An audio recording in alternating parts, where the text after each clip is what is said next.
Good morning. Happy Wednesday. Welcome into Let's Bet It. Lauren Javara here with Jared Smith. Jared, we witnessed Novak do what Novak does, come back after being down 2 sets and ending up winning that match against Mr. Sinner. That was a crazy one. Wimbledon again going on today. We got a lot to talk about. First of all, hump day. How's your day going so far? Doing okay. Last night was a winning night. Didn't hit our NRFI. I got more hate on that NRFI that was a disaster than I've gotten for any winning pick in a long time. It's just funny how people, they always remember the losers. They don't always remember the winners. But there were winners last night. Always. Yeah. Always. We hit our walks prop, our play of the day, and the walk this way parlay was a winner again. Let's go. So again, the walks props continue to be very profitable. You've been on fire with those. You've been on absolute fire with those. Over a 50% ROI and over a month betting. Basically one parlay every day for about a month, and we're at 52% ROI. Now, granted, we can't keep that up. It's going to go down, but what we've done is we built a nice cushion to, in case we go down, in case we hit a little bit of a losing skid. So very profitable. That's what my Trayvon Diggs over a half interception did for me during the NFL season. Never going to hear the end of this one. Lauren, in 30 years, I'm going to run into Lauren at some gambling retirement party, and she's going to be like, do you remember that Trayvon Diggs 5-1 interception prop? I'm telling you, it's going to happen. That he hit in the last, 90 seconds of the game. Never going to hear the end of it, people. It happened 8 months ago. Never going to live it down, baby.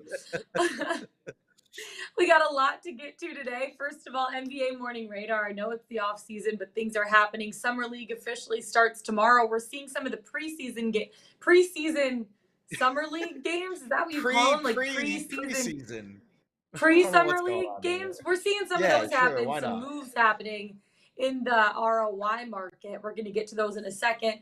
We have our Better Up segment talking a little MLB action. Jared may or may not have another walk this way parlay today. Stay tuned to find out. You don't want to go anywhere. We have some golf talk with Diane Knox Ballas. We have the Scottish Open and the Barbasol. So she's going to give us out picks for both of those bad boys. Then we have a little Wimbledon talk. We're getting to everything today. And then we can't end without a Pickswise 3-star play of the day and our best bets of the day. So let's get right into it. Let's bet it. First of all, NBA Morning Radar. So we have the pre-Summer League game. I don't even know what to call them. Preseason Summer League games. Let's call it that. Either. So sure. You look at Chet Holmgren. Did he go second or third in the draft? Second in the draft to the Thunder. Remember, it was Banchero first. We thought it was going to be Jabari Smith, but it wasn't. Then Holmgren went second, and then Smith went third. He went second. Well, let's talk about his Rookie of the Year odds for a second, because they dipped yesterday before even playing a single Summer League game to plus 400 on DraftKings. It was plus 500. And then it moved again to plus 360. So it dipped from plus 500, 550 on Caesars to now plus 360 before Summer League even starts. It's wild. Absolutely. Yeah, he played in that pre-season, pre-Summer League game last night. Whatever it was, he was fantastic. And the market responded in kind. Now, I think there's two discussions to be had here. One of them, I think, is very, very relevant. The other one is just kind of, throwing shit against the wall and hope it sticks. I think if you're dead set on what you saw last night being how Chet Holmgren's rookie year is going to go, I think you need to pump the brakes.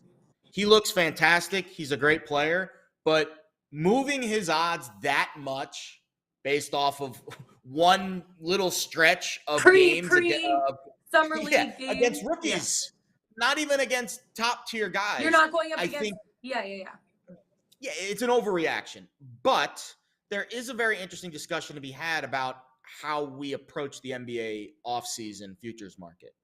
We talked about it from a team perspective yesterday with Kevin Durant and the Nets and how we're approaching which team you could go to and that and so forth. But the individual odds, especially rookies of the year, this is our first look at these guys. So while I do think it is a massive overreaction to make him the favorite overnight, which is basically what happened, it is interesting to kind of get a look and get a feel for how they look and feel. And I think bullish is the word I would use on Chet. Now, in your experiences talking to a lot of these players, do they care, especially the rookies or the younger guys, do they treat summer like, is this something we really should be paying very close attention to over the next 2 weeks as they're playing these games? I don't think it's necessarily something that they're like, oh my God, we have to perform well in Summer League to be able to get minutes on the court. But it is a time for them, one, to get reps at more of an NBA level, working with NBA coaches, and playing on a bigger stage where people are watching very closely. And I do think it's a time for them to get reps against other guys that they're going to be playing against. But you're not necessarily playing against the LeBrons and the KDs and the Trae Youngs of the world, right? So you're not getting official reps of what it's going to look like come the regular NBA season. So I do think they put emphasis on it just in terms of getting reps, playing against higher competition, and getting ready for the season, showing some of these coaches what they're able to do. But at the same time, they're not like, oh, I need to really move my rookie of the year odds by having a standout performance. You know what I mean? Like, the market moved them. That's for sure. Yeah, the market moved before it even started, but it is a time for them to get some reps, get used to kind of like an NBA schedule a little bit. You're playing a lot of games in a really short amount of time. So it's going to be interesting to see what some of these guys are able to do. And if these odds end up moving more once Summer League actually officially starts. But, I think it's something just for people to talk about during the summer, because people are craving basketball. They're craving hockey. People want things to talk about. They're going to move the odds. They're talking about it, right? Guess what? We're talking about it on our show right now. Yes. So I don't know. It's very interesting. We'll see. I'm not betting it for full disclosure. Starts tomorrow. Yeah. No bets for me in these markets right now, but it is definitely, Chet Holmgren is definitely the water cooler topic of the day amongst sports gambling media. Based off his performance. So we'll see how that moves. We'll see how that moves going forward.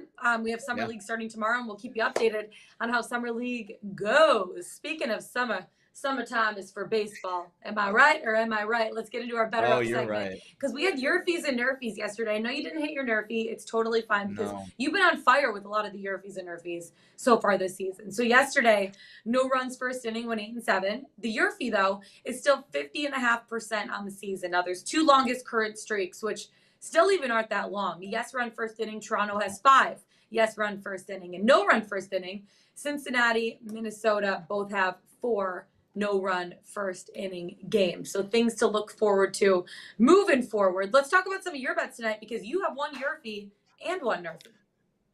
Yeah, splitting the pair today. And again, when you look at those trends, a lot of times you want to jump on the trend. Sometimes it's good to do that. Other times, especially with these YRFI or NRFI bets, because of how random they are, when you see 6, 7, in this case, 5 in a row for Toronto on the yes side, well, it makes you actually look, to me, the other side, because the odds move against one team, and then you try to find value on the other side of the coin. Today, we're kind of doing that. I would say the Texas-Baltimore YRFI, which is the first bet I'll give you here, laying 20 cents over at FanDuel. I would say that this is kind of a split, frankly. The pitching matchup says yes to the run. The offenses say no to the run. But I think when you look closer at the offenses, it kind of skews me in the other direction, which is why I'm willing to lay 20 cents here. So first, the pitching matchup, which is just gas can city. Glenn Otto, Spencer Watkins combined 8 and 12 to the NRFI this year. So 20 combined starts between these two pitchers. We've seen a run in the first inning in 12 of them. Well, that matches up, I guess, to what we're seeing here, minus 120.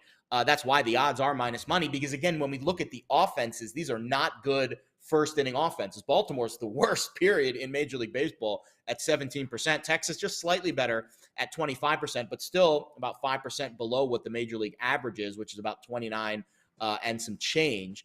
And then you look at, all right, Baltimore, they haven't scored a lot in the first inning, 7 straight games without a run in the first. Texas has gone 6 straight games without a run in the first. But let's zoom out to the full game. These two teams have scored 32 runs in the first 2 games of this series. So while, yes, their first inning run percentages, especially recently, have been bad, their very recent form against each other in this series have been just runs after runs after runs after runs. It was a double-digit game last night. So I feel like the pitching matchup gives me a little bit of hope that the first inning run scoring rates will not be a factor in this spot. And I'm willing, this is the highest YRFI edge on my sheet today. I'm willing to lay 20 cents for Baltimore and Texas. I'll give you a plus money NRFI. These are your boys, your Braves, at home tonight against the Let's Cardinals. go. Really good pitching matchup here. And I know you're stoked about this pitching matchup. Miles Michaelis, he's got the stash. He's got a tremendous record this year, great ERA against Max Fried. These two guys each of them individually are 14-2 to the NRFI. Combine that together, 28-4 NRFI record combined this season between Michaelis and Fried. Incredible numbers. Now, this is one of those where I'm going to fade hot offenses in the first inning. So Atlanta has scored in 2 straight. St. Louis, 4 of the last 5. They've scored in 3 of them, have gone YRFI. So we've had 5 run-scoring hits in the last 6 games combined for these two teams. But we're getting plus money on a NRFI that I have arguably two of the better NRFI pitchers in baseball right now. So I feel confident with the plus money here, and that's why we're getting plus money, because the offenses have been so potent. But again, I like to kind of go against where the numbers are moving. So I'll take the plus 104 here at FanDuel. St. Louis, Atlanta to the NRFI, and then we've got the YRFI I mentioned in Baltimore, Texas, and the Orioles. So have fun with that. Good luck. I love it. And don't give me shit if they lose, because these bets are fluky as hell. I love it. I actually have a bet in that Texas game, but it is my best bet of the day. It's my best bet of the day, so I got to save it. So I have one strikeout prop right now and one hit prop that I'm going to do before I get into some trends. So I have a trend. We'll get into that in a second. My mind's all over the place. First of all, Shohei Ohtani, take a deep breath. Under 7.5 strikeouts. It's a little juicy. I am laying 40 cents for it. It's at minus 140. And you can get his over at plus money right now, but he's facing the Marlins. And I know that he's hit this number in his last 2 starts. For me, though, that's a little unsustainable to think he's going to keep going at that pace, especially when you're going up against a Marlins team who only have a 23.5% K rate and 11.9% swinging rate. So I know he has a great ERA. He's a 2.68 ERA and a 34.1 K rate. But against the Marlins, I just don't know if he can keep the rate alive that he's hit in the last 2 games, and I'm willing to lay 40 cents for it. So Shohei Ohtani, under 7.5 strikeouts against the Marlins. Now, the other one I'm looking at is Ian Happ in the Cubs game, over a half total hits. And that's a little juicy as well. I'm laying 45 cents for it, minus 145. They're facing the Brewers.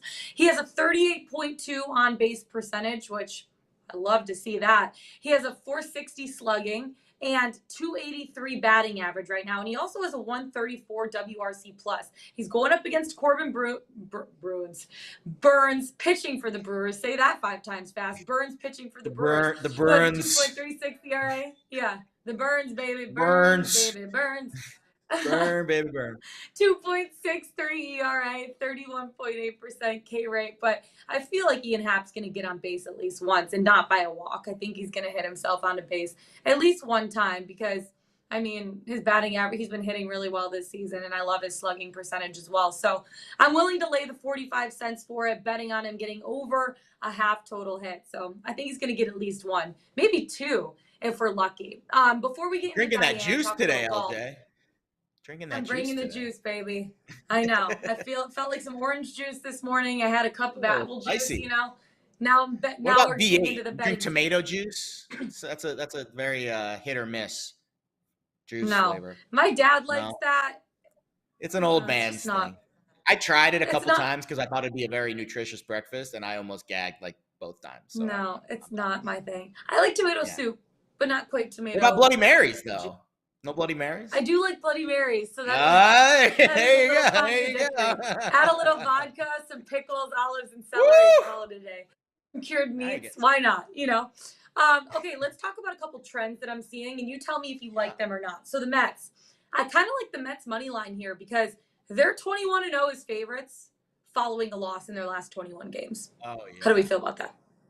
Is the trend your friend? Man, that's such a great graphic, guys. Who told you to put that on a graphic? Is the trend your friend? The trend is going to be my friend here. They're going to go 22-0 following a loss. Okay, so you like that. So the trend is your friend here. They're facing the Reds today, right? Man, David Peterson scares me. He scares me.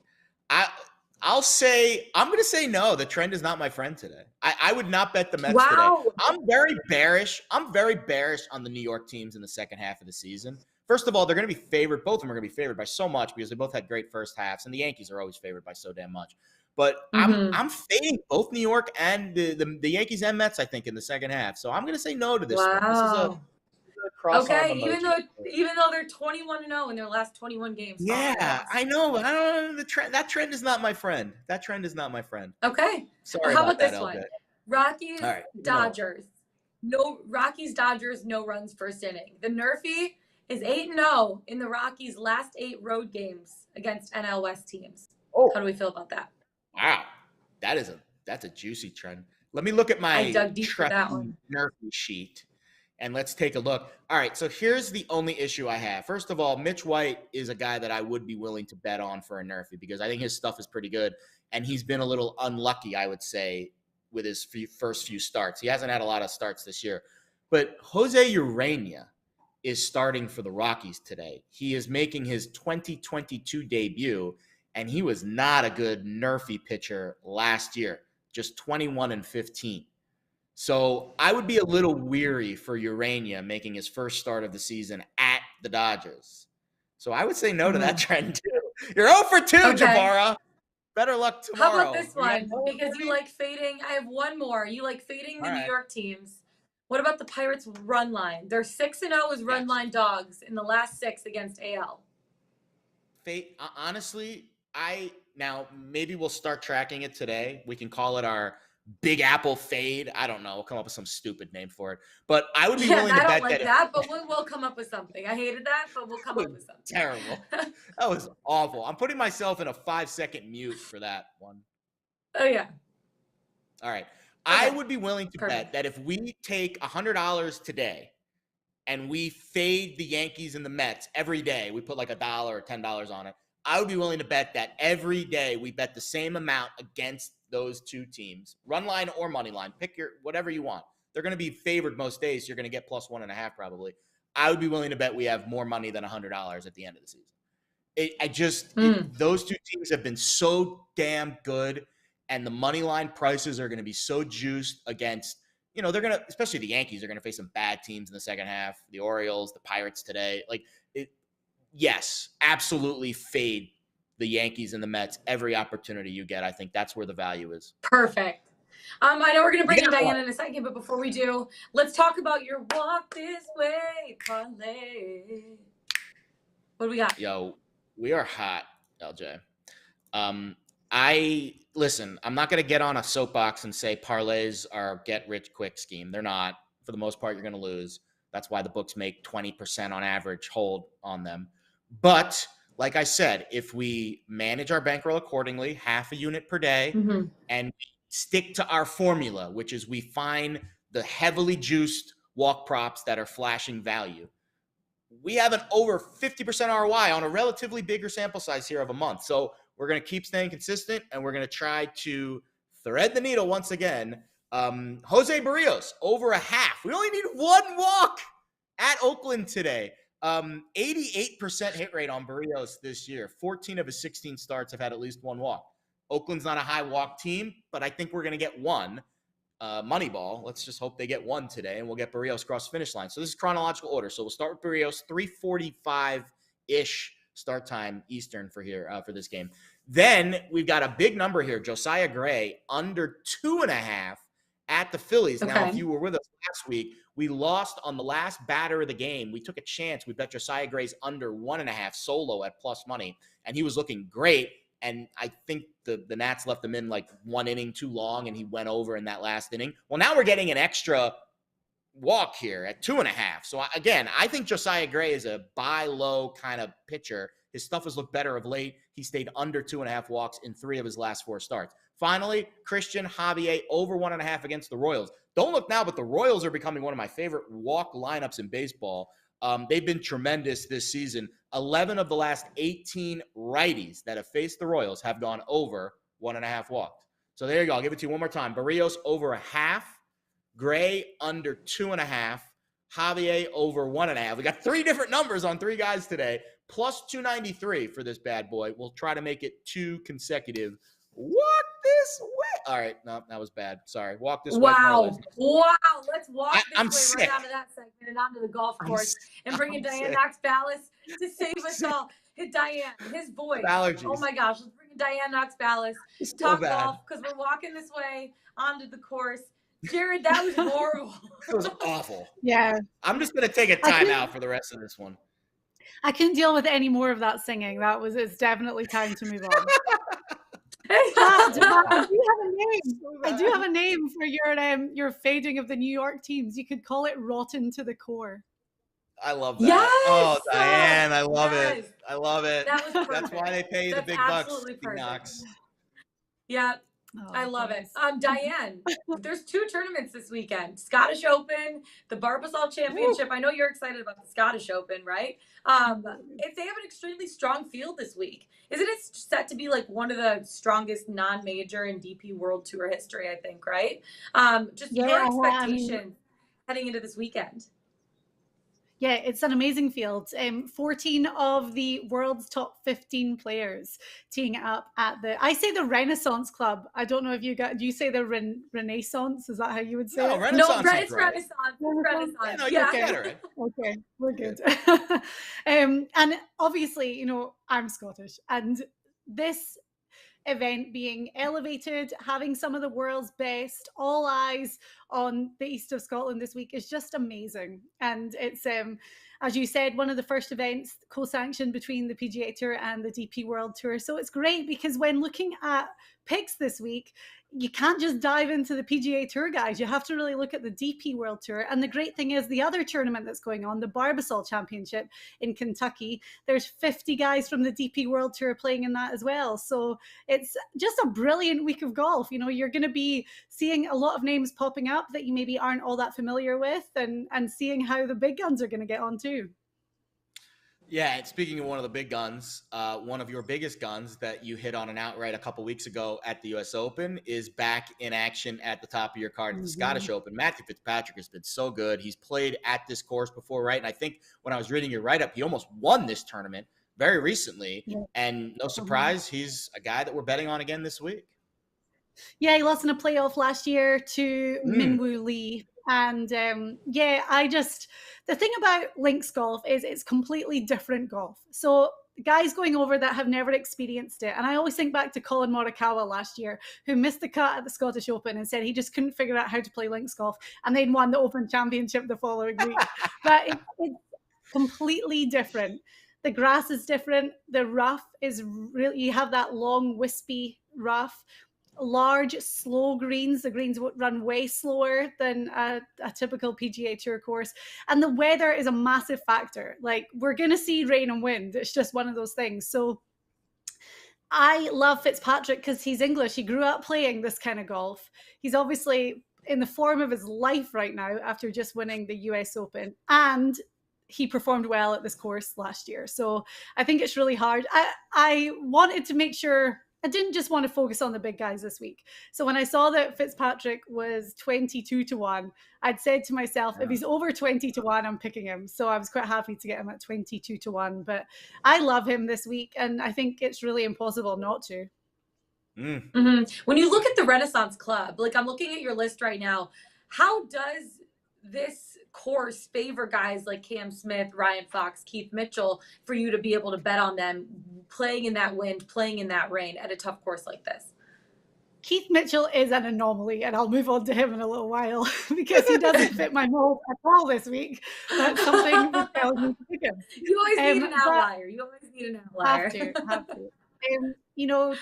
The weather, as I said, like we just can't factor in the wind enough, because a typical Scottish weather forecast, they're going to say that the winds will blow 25 miles an hour, probably more like 40 miles an hour. So, and my brother's there. I spoke to him at the start of the week, and he said that the wind was crazy. So you need guys that have experience in this. Cam Smith, I love him this week at 28-1. He's Australian, so he grew up playing in these conditions. You have to get creative when playing links golf, and that is the forte of his game, especially irons, wedges, and we know that he's just an insane putter. So Cam Smith, he also won the Century Tournament of Champions in Hawaii at the start of the year. Yeah. Again, windy. The Players' Championship this year was very Scottish-like. It was cold, it was windy, it was wet, and he prevailed. So I love him. Ryan Fox might be one of these names that if you follow the DP World Tour, you'll know, because he's just been playing phenomenally. And in his last 4 starts, he's had 3 top 3 finishes. Just finished second or third at the Irish Open last week. So Ryan Fox from New Zealand, again, grew up playing in those kind of windy conditions, and he's a specialist on these kind of courses. I know he finished runner-up at the Irish Open a couple of years ago. I know that because it was my brother that won it that week, and it was Russell and Ryan in a playoff. But this kind of golf just suits him to a T, and after seeing that runner-up at the Irish Open last week, it just shows that, he's really on his game right now. So Ryan Fox at 50-1, definitely one I love. The Keith Mitchell pick, I'll go back to this. Yeah, I want to hear this. Sometimes I just get this overwhelming feeling that I have to pick someone, and Keith Mitchell is my guy. I mean, he's playing really well. T6 at the Travelers, T7 at the RBC Canadian Open. And when I looked at his stats, he's 5th off the tee this season. And in his last 4 events, he's gained more than 4 strokes. The putter really hot right now. Again, last 4 events, he's gained over 3.5 strokes. So it's a really good trend from him. And we saw him win at the Honda Classic in West Palm Beach, and it's always windy down there. I know it's different. We're talking Florida wind against Scottish wind, but there was little things that I was like, I have to pick Keith Mitchell. So really encouraging form from him, and I would love to see him move that across, obviously, to Scotland this week. Yeah, and listen, the one thing I love about your handicaps, and if you're not reading Diane's column, I mean, you are giving out a lot of the same information, but the one thing that I love is you're always transparent about your thought process, because it's one thing to give out the stats. Stats are stats, but the first line of your Keith Mitchell handicap, something's telling me to pick Mitchell this week. I just love how again, golf can be like that though, because it's all about this. Diane, obviously your swing matters and how you're putting matters and all those, strokes gained metrics matter, but there is something about feel and the vibe and the ability to connect with these guys. And if Keith Mitchell's on your card, I always go back to was it yeah, listen, you have these you have these magnets that you kind of attract, and I'm not fading any of them based off your recent results, which have been fantastic. Well, all right, you want to talk a little bit about your top 10 and top 20s right now at the Scottish Open, and then we'll head over to the Barbasol. Okay, great. I love Lucas Herbert, again, Australian. You'll see a little bit of a theme with me this week in that everyone apart from Keith Mitchell, I'm really looking at where they're from and the kind of golf that they grew up playing. And Lucas Herbert had played on the DP World Tour a lot. He is Australian. He loves links golf.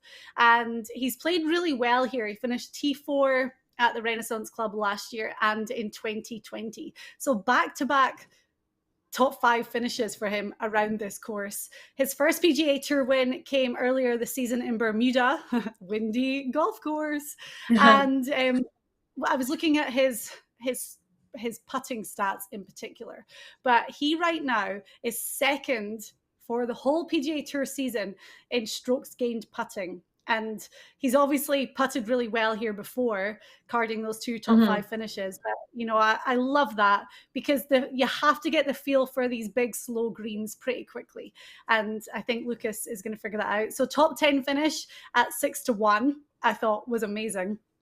And then Callum Tarran, we haven't even talked about last week, guys, because last week at the John Deere Classic, not only had I picked JT Poston to win at 55-1, and he won wire to wire. I mean, I was like screaming on Sunday. It was so good.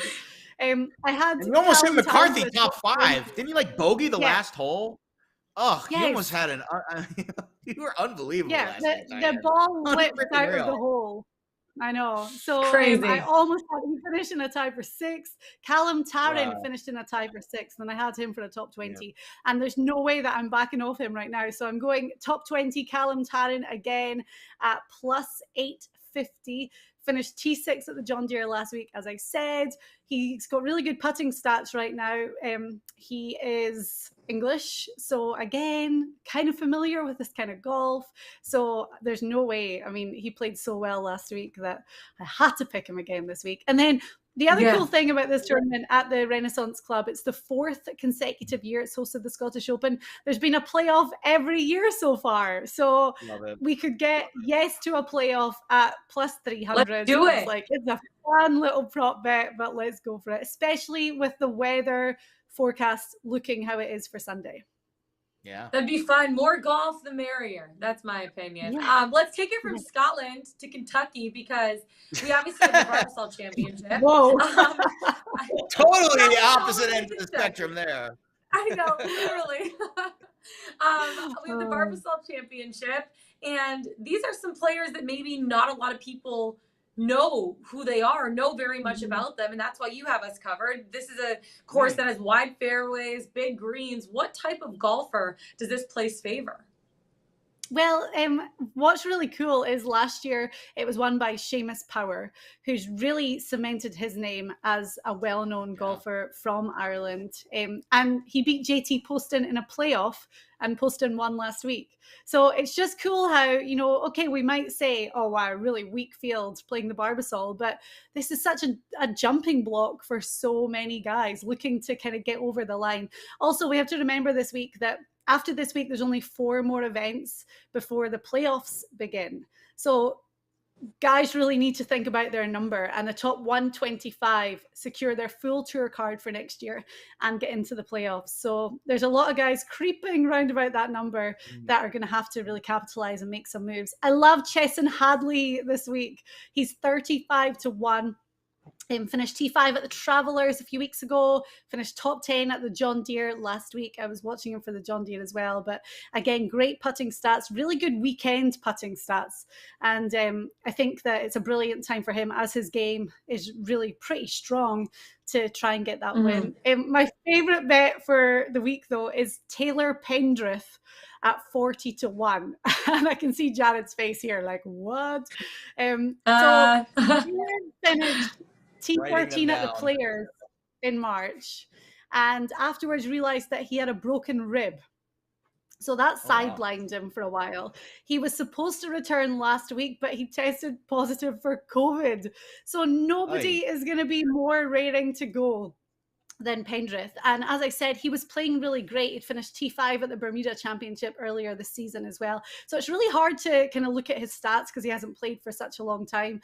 But there's a lot of eyes on Taylor Pendrith because this comeback, obviously we saw great stuff from him, and then he was sidelined for such a long time that that this comeback could be great. So I love him this week. And then here's my dark horse for you. Love a dark horse. Matty Schmid at 130. I've honestly never heard of this guy. I've never heard of this guy, period. Not a single time. Never even seen his name on a leaderboard. Well, he's German. He's only 24. He plays on the DP World Tour. So this is what I mean. We have 50 guys that play predominantly in Europe that are playing this week in Kentucky. But here's the cool thing. He went to the University of Louisville. So he's going to feel right at home being back in Kentucky this week. And hopefully he's played Keen Trace before. I'm guessing if he went to college in Louisville, that the course is pretty familiar to him. He won the European Amateur in 2019 and in 2020. Rookie of the Year on the DP World Tour last year. He's a huge hitter. There's not a lot of rough at this course, but there is, if there's going to be a premium on really any part of your game, it's accuracy. And I think that he's definitely one to watch. Got a great approach shot stat as well. So Matty Schmid at 130-1. He's on my radar this week. You're giving me he's now on Jared's radar too. Automatic at this point. See, the thing is, I got a lot of texts like, "Oh, Diane hit another outright." At this point, Diane, I expect it. It is expected at this point. You have raised the bar. Like everyone was freaking out. I was like, "This is someone who hit a 250-1 last year." 55-1. Psh, psh. We can scoff at that. So come on, right?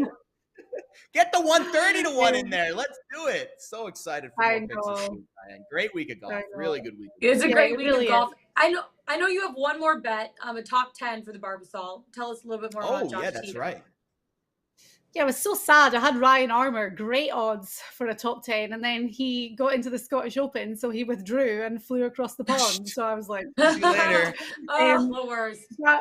I had one more, a top 10 for a local guy at 6-1. His name is Josh Teeter. He's had success on the PGA Tour before, but it's one of these guys who's playing Corn Ferry Tour right now. So trying to fight a little bit to get back, but he is from the Lexington area. He's had success here before. He finished top 15 last year, top 6 in 2019. There was no tournament in 20 because of COVID, but he's here on a sponsor's exemption this week.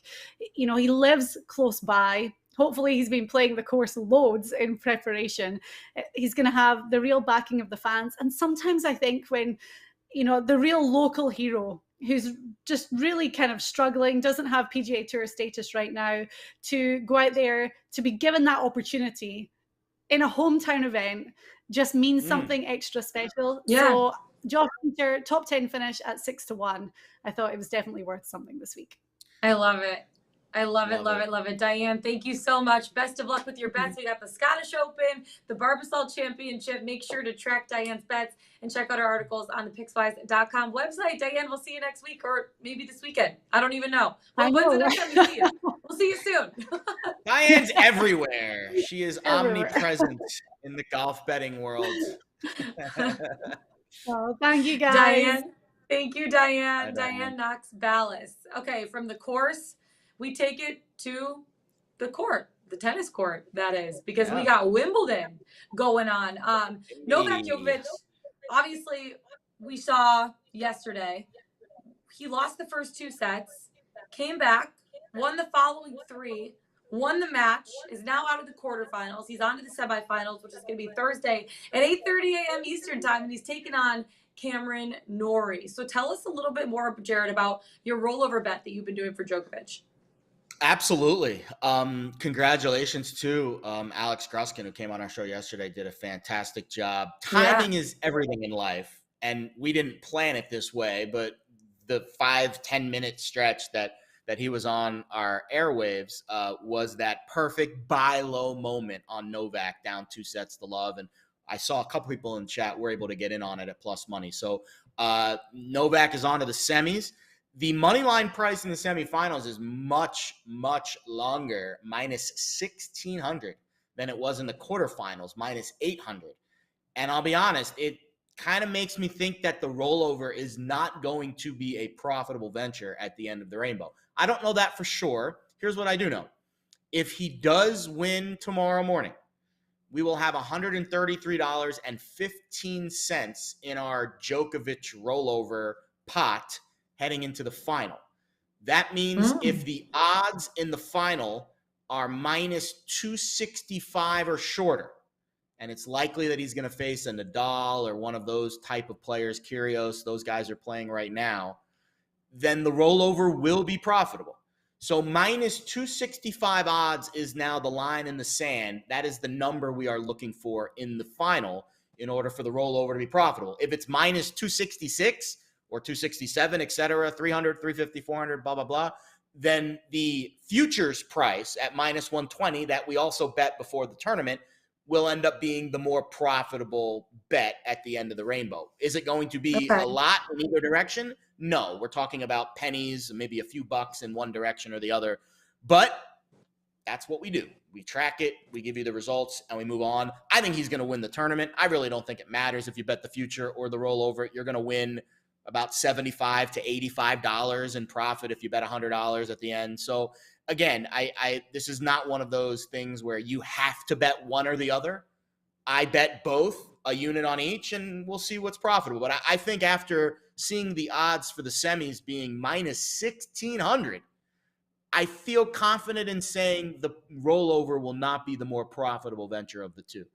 And laying the 20 cents at the beginning of the tournament pre-flop was the right way to go. But again, we don't know that until we see who his opponents are and what the odds are. And now that we can, project that he's going to be in the final, I think it's going to be tough to beat that price. So we'll see. Minus 265, though. That's the target odds that we need in the championship match for him to have a profitable rollover.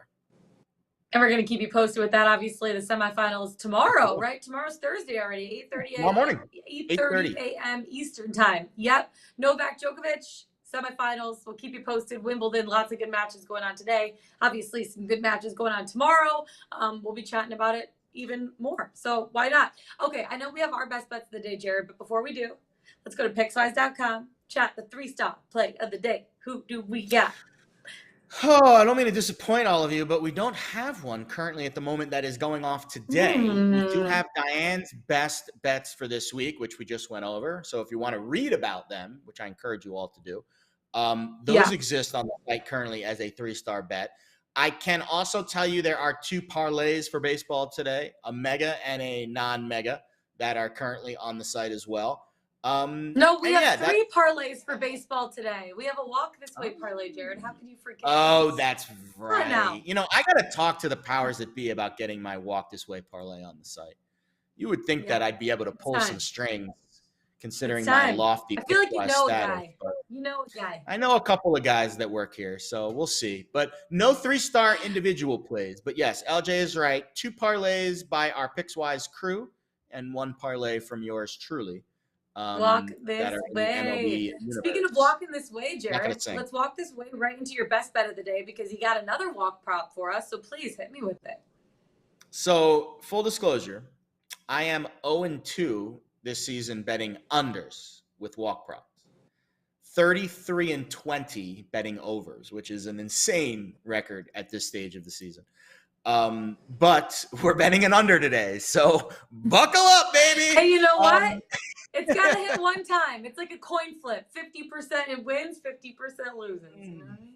I'll say this. If we lose this one today and we're 0-3 with the unders, I might put a fork in unders for the season. But I saw a lot of value here because, again, with the walk props, just like the NRFI YRFIs, it only takes 1 run. Sometimes it only takes 1 or 2 walks for these to hit.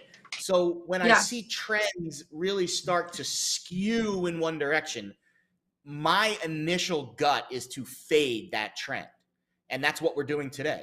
James Kaprelian under 1.5 walks, plus 110. And the odds are very important here, which I'll tell you why in a minute.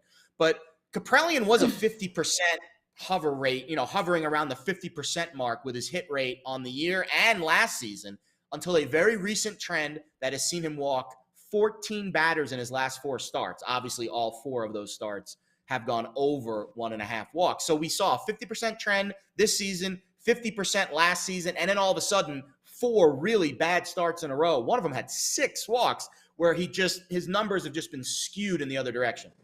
Well, let's look at the good now to this bet. Well, he's much better at home than he is on the road. Walks per 9 dropped by nearly 1 full batter, 3.6 to 4.3. And he's facing a Toronto lineup that has scored just 4 runs in their last 2 games against Oakland in this road series, and they've lost 5 in a row. So this Toronto lineup is scuffling. I think that makes you a little bit extra aggressive. You grip that bat a little tighter. You swing at a pitch that maybe is a little bit outside of the zone just because you're trying to get something going. And that's why I think this is a good bet today. Now, the reason that this bet will lose is Kaprelian has this insane day-night split that I can't really explain it. 4.3 walks per 9 during the day. This is a day game, 3:30 Eastern time start, just 2.8 at night. So again, that matters because sometimes pitchers take a little longer to get going and they need a little bit of time. But when I took a closer look at this trend, he has stayed under in 12 of his 25 day starts. So while the walks per 9 might be, a high number, I'm guessing it was 1 or 2 or 3 starts that had a lot of walks in day games. And the overall bigger sample size, 12 out of 25, that's 48%. Well, plus 110 is telling us, right around that number. So I still feel like we're on the plus side of this value. To be exact, 48% is plus 108 odds. And we're getting plus 110 here. So that's why I think the number is important. I would not play this plus 105 even odds. I think plus 110 at DraftKings is my low point for buying this. Is really the only walks prop I saw solo that I like today. I saw some ones in the parlay we put that were heavily juiced, but I like Kaprelian under 1.5. We'll see if I'm crazy and, he walks 4 guys in the first 3 innings and maybe we stay away from the unders for a while. But I'll take a chance here and I'll go against the trend. Kaprelian under 1.5 walks, plus 110 over at DraftKings. I like it. I'm taking mine back to Baltimore. So you like the walks. I like the strikeouts, okay? I like guys throwing absolute fire. And that's what Glenn Otto is going to do today, even though his strikeout prop is only set at 3.5. I like the over 3.5 total strikeouts at -128. The mild I know, flame. he's really throwing fire. It's a lot He's of firing away at those 3.5 numbers. It's like the lowest number on the board today. That's why I like it. And it's not too juicy. It's only a -128. Yeah, I know he has a 5.63 ERA, which isn't that great, 17.1% K rate, but he is averaging just under 9 strikeouts per inning. Yeah, the efficiency has been lacking, but I think he's going to be able to go at least 5 innings, maybe 5 1/3, 5 2/3, 6 if we get lucky. So if you add up those numbers, 0.8, 0.9 strikeouts per inning, you're going to be able to hit the over 3.5 pretty easily. And you're going up against an Orioles team that has a 23.9% K rate, 12.3% swinging rate. I really like Glenn Otto here. Throwing the fire, hitting over that massive total of 3.5 strikeouts, and you're only laying 28 cents for it. I know. Lock. It's a lock, baby. It's a lock. Oh, Let's boy. go. She said the L word. Now I'm running. I said the L word. Lauren said lock. The L name said the L word. How dare she? Yeah. All right, that's it for us today. Find us on the Pickswise YouTube channel. Go to pickswise.com. Follow us on Twitter. That's Jared Smith. I'm Lauren Jabara. Best of luck tonight, you guys. We'll see you tomorrow. Let's get it. Let's bet it.